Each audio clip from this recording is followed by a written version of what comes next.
again, I think exchanges could be rolled up in 2026.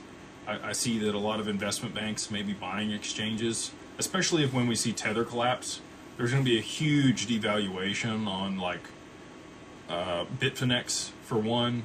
They're very closely tied to Tether, and then OKX, Huobi. There's a bunch of other exchanges out there that I think may have wink wink nod deals for roll-ups here in 2026 in the near future.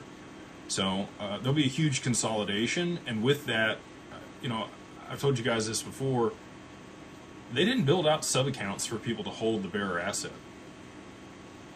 I've been championing, segregated bankruptcy remote insured accounts, and Anchorage, saw the vision and worked with us on that. I think Fidelity probably is figuring that out also, but they're the next closest. There really isn't anybody that's working on that solution for people that are holding the bearer asset or want to continue to hold their crypto.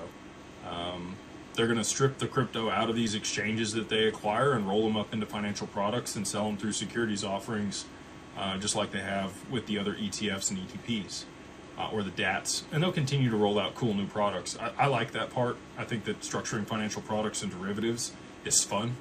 But, that's really what they built their infrastructure for. And, back to the point here, I don't think you're going to have a whole lot of availability for XRP. Now, through the DEX, there will always be availability. But for your ability to access the DEX, I don't know if you're going to have to be a known party. I don't know how they're going to regulate all that, right? They need a decentralized exchange for the institutions to be able to adopt this, but they're going to want to know who is participating in holding the XRP. You're not a person. If you're holding it through a corporation or through a trust, you're going to be able to participate in these ecosystems. There's no downside to holding your assets inside of an entity or a trust. There are downsides to holding it in your personal name and potential losses later on, right? People are concerned about confiscation. I'm not really worried about that. I don't think they need